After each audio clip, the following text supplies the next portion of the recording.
अरे कान्हा रोज रोज बैठावे हमारे घर कब तुम आओगे। ओ कान्हा रोज रोज बैठावे हमारे घर कब तुम आओगे। कब तुम आओगे कन्हैया कब तुम आओगे। कान्हा रोज रोज बैठावे हमारे घर कब तुम आओगे। कान्हा रोज रोज बैठावे हमारे घर कब तुम आओगे।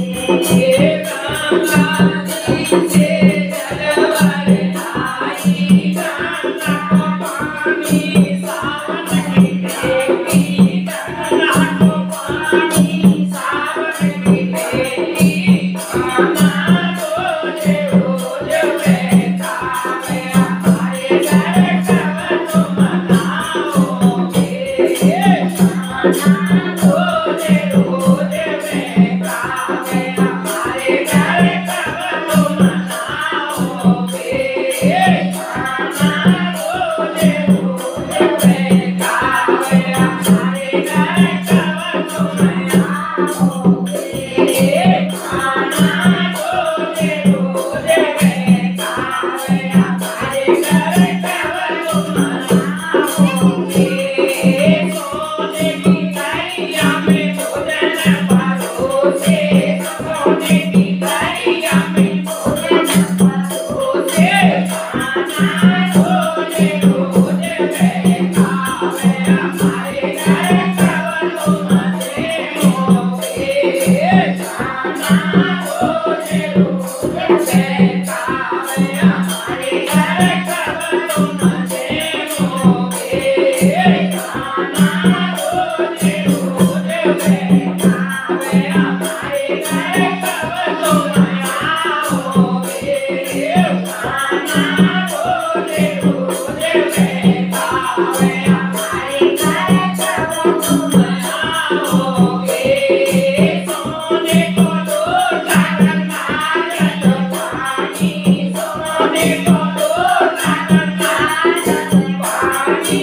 कान्हा रोज रोज बैठावे हमारे घर कब तुम पियोगे।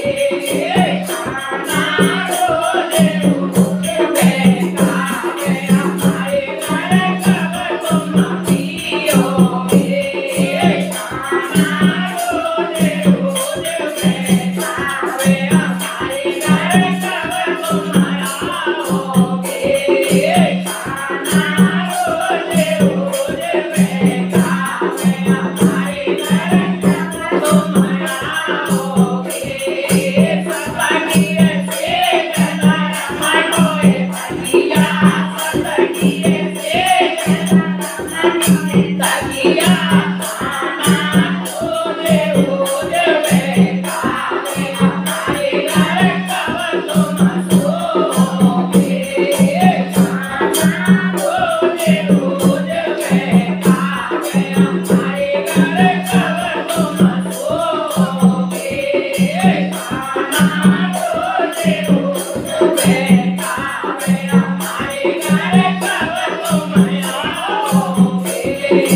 कान्हा रोज रोज बैठावे हमारे घर कब तुम आओगे। गंगा की जलनी में चौपर बिछाई। गंगा की जलनी में चौपर बिछाई। कान्हा रोज रोज बैठावे हमारे घर कब तुम